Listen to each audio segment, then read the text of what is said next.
Welcome back to my car cave.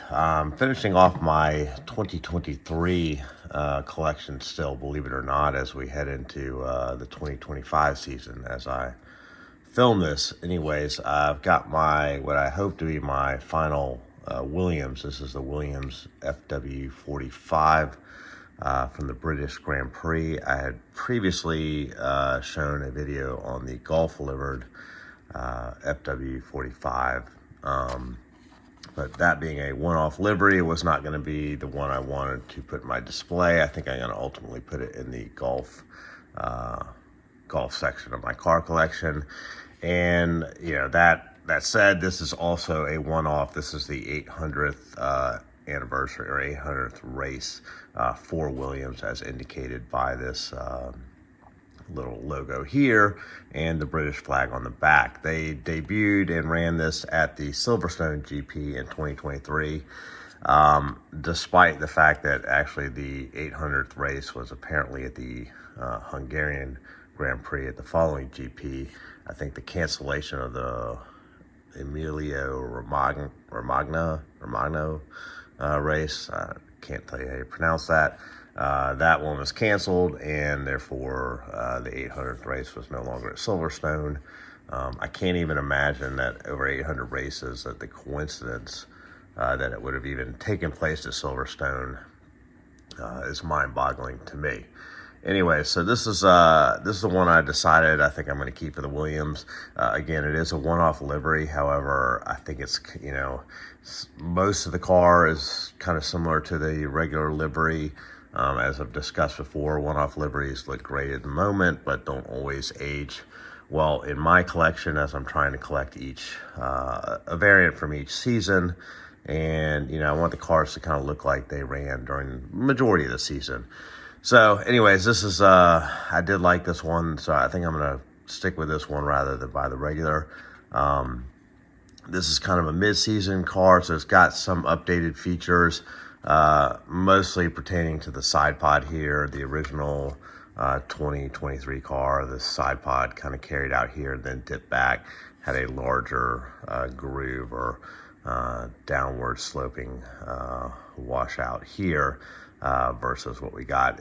This car I checked, it's the same as the Golf Delivered one that they ran, I believe, at Monaco. So I'm not going to compare those. I did have, I have the car in the background. That's from 2022, and you can see on that these side pods severely sloping. They look like they came off a 2020 car. So Williams really, by the end of the season, they were using something similar to this. Or what they started the 2022 or 2023 season with, which was more in line with most of the designs of the 2022 cars. It just took Williams a little bit longer to get there. In 2022, they were dead last, I believe, in the championship. This car was an improvement. I think they finished maybe third from the bottom. Most of the points scored by Alex Albon. This is Logan Sargent. Normally I buy the better driver, as I've stated before, and being this is the British Grand Prix, you would think I would have gone with Albon. However, I wanted to have a Logan Sargent model in my collection, knowing at this point that he was going to be out of Formula One sooner or later, and that's been confirmed at this point. So I want to go ahead and get this one. So both my Golf and this are the Logan Sargent version. So anyways, again, super cool livery in my opinion. I love this British flag on here. They did a USGP version also. I'm not going to buy that one. That probably would have made more sense to have the Logan Sargent with the US flag on it. But again, that's not something I feel is indicative of or representative of the car for the season. But yeah, anyways, so that's just kind of a quick look at this, this Williams. That's going to be my 2023 representative. It's been so long since that season happened. It's hard for me to recall much other than Williams was better than 2022, but they obviously in 2024 reverted back to their old ways, unfortunately. So that's that, and I'll talk about quality of the model in the next segment. So, as I said, this is the 2023 Williams FW45. This is a Spark model.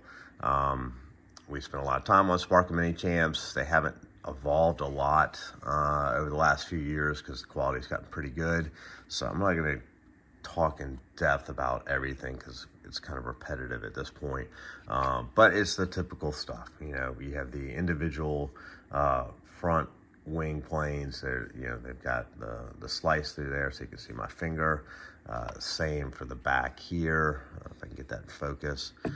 There is a slit in there.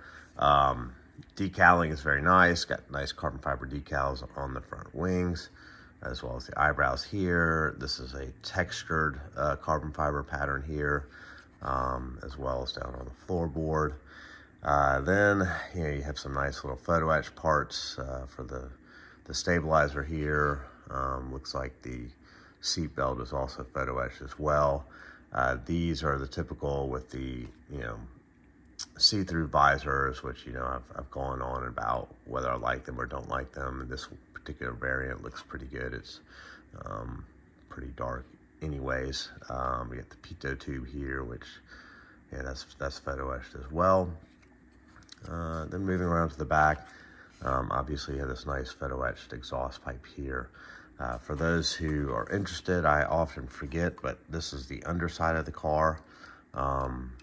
You have some questions sometimes. Are they different? Yes, they are different from model to model or maker to make. And sometimes these edges also will change depending on this season, whether it's early season or late season. So that's the underneath of the car. This car has an amazing cutout right down here. I mean, that's really just kind of impressive. So interesting air exits. There's 2 slits here. On this side, there's none, so that's just race specific, but I think it kind of makes it neat and makes it unique in that sense. But yeah, so it's just, yeah, this is a typical Spark quality. It's resin, comes in the Spark box with the acrylic cover that we all know about. Yeah, this particular version has the red wheels. I don't love that. But I've talked about this would have been great in white. I think when they showed this car, it had white wheels in the press release, and I think that would have been a better look at, but I don't recall if that's what they actually use in the race. So anyways, but this is just a look at it. Yeah, so not much to add in terms of, if you're familiar with Spark, you know what you're buying. This is no different than any other Spark I've bought before. Good model, and glad to add it to my collection.